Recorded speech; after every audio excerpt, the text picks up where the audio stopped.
Coming up, we're talking to a Florida sheriff on what it means to be inside the search radius for the most famous wanted man in America. That's next.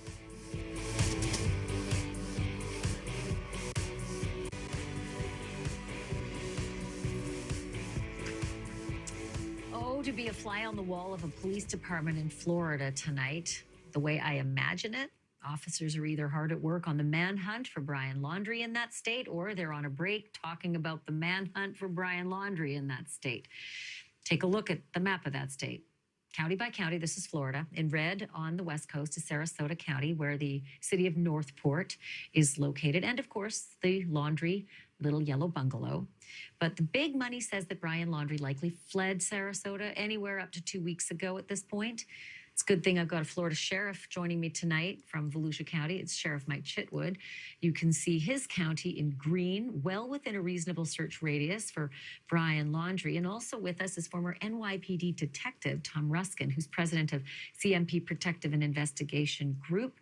They are here for tonight's special edition of Policing in America, which, of course, here we are finding police doing something, that happens every so often, a manhunt that is known about coast to coast. So, Sheriff Chitwood, I want to begin with you because Florida is, it's a big state. And I imagined that police detachments talk to each other all over the place. Sheriff's divisions all speak.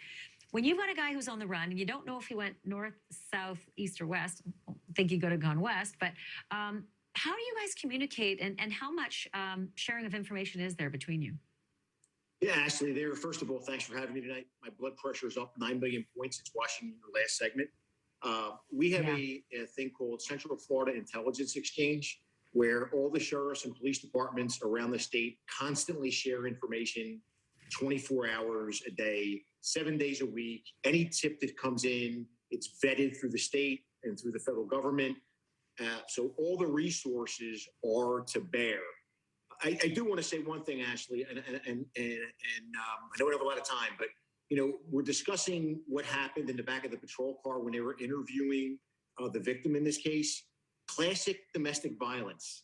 This guy was controlling her. The fact that she had anxiety and didn't want to be left alone, that's the classic sign of an abused woman.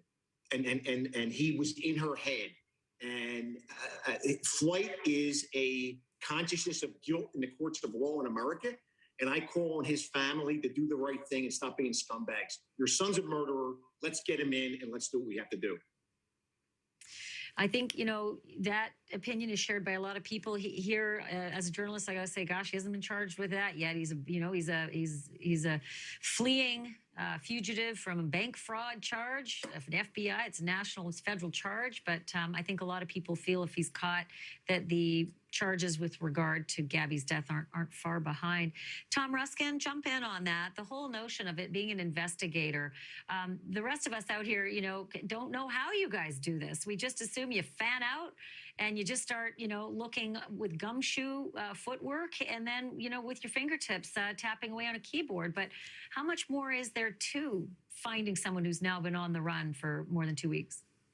Well, it makes it a little bit more difficult, but there's also, as we've discussed before, breadcrumb types of trails. And as the sheriff alluded to, law enforcement agencies, federal, state, local, and municipalities are now talking to each other and sharing this information in real time. And the trail will get less and less and less. And eventually they'll catch Brian wherever he is in the world. And they will bring him to justice in the bank fraud and potentially, if he's charged in the Gabby Petito case, in the Gabby Petito murder. I'm not sure if